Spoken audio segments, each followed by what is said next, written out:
I created this video to share with you how do you keep your stories short, yet not take away from the impact. The first thing I'll say here is that for you to keep your story short, you need to first become familiar with the stories that you're telling. I mean, the ability to make a story short and succinct, it's actually a skill and it's not easy. Mark Twain once said, "I didn't have time to write a short letter, so I wrote a long one instead." The ability to distill a story down to its most critical elements is hard. And you need to experience telling the story often. And with that experience, you'll be able to discover which part of the stories are most critical. For example, you'll see this video of mine on stage. I share a story about how we came up with a name for my son. And you'll see me telling this story, and it takes me quite a while to tell this story on stage. It's the longer version. So I want you to check this out. Check this story out. Yay! First time dad. And I do have to share something with you. I remember when we were thinking of, well, what name are we going to come up with for my son? And we finally came up with a name, and the name was Axel. And I thought, oh, this is a lovely name. But we had to check with my father-in-law. And my father-in-law lives in Malaysia. So I remember us flying to Malaysia 6 months before he was born, and we asked my father-in-law, we said, "Dad, what do you think of the name? We'd love your permission for the name Axel." And he's from Malaysia, so he's got a bit of an accent. So he says, he goes, "Okay, not bad. How do I say?" And I'm like, "Axel, Dad." And he goes, "Okay, the axe hole." No, you a bad boy. No bum hole. So for Axel became asshole. And no, we didn't actually name my son, we didn't name him Axel, we named him Xander. Just so you know, Xander. My father-in-law ruined that name. Every time I see the name Axel now, I literally look at it and it literally looks like asshole. So to me, I can't tell the difference anymore. That's why we named my son Xander. So thanks for that, Dad. Totally ruined the name. But you see, with that example of me telling that story on stage, I was able to tell that story in a couple of minutes. Now I want to share with you a version of me telling a client this same story, except when I'm telling them over the phone, I told it in about 15, 20 seconds at most.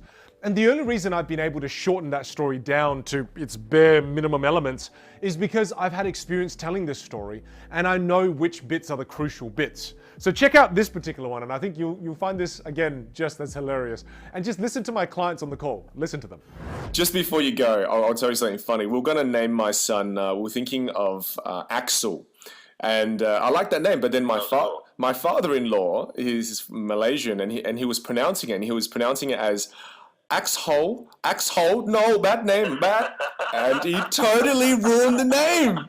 He ruined the name. Oh, I can't name my son that name now. They weren't able to stop laughing. They loved it. And I love this particular story as well.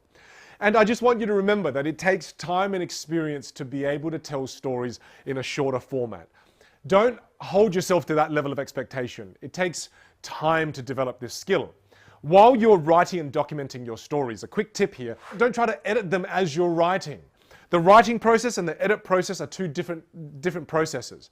So make sure while you're writing the story, just write, don't try to shorten it. I want to share with you a few extra tips that you can use to help you shorten your stories. The first one, cut out unnecessary adverbs. These are the ly words. Replace them with the strong words. For example, instead of saying, "We are fairly confident that our product will most likely help you," change this to, "We are confident that our product will help you." Notice how I got rid of the ly words? The second thing you can do, reduce the number of backstories. They may not be necessary. Try telling them without as much context. 3, reduce the number of characters in your story. 4, reduce the character description. Don't take too long to describe the characters. 5, reduce the scope or time frame of your story.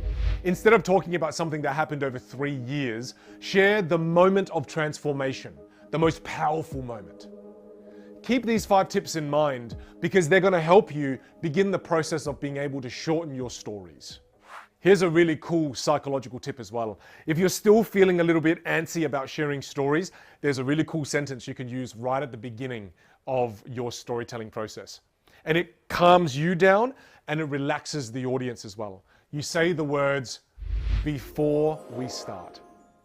Because when you say the words before we start or before I start, it tricks your brain into thinking, well, you haven't started yet, so it's all good. Of course you've got time to share a story. And then also it disarms the audience too, because the audience is like, oh, it's okay for him to share a story. He hasn't started yet. So it's a psychological line that's powerful for both you and the audience. I mean, look at me, I use this on stage all the time. Check it out. Before we start, I've just become a dad. Okay, so before I actually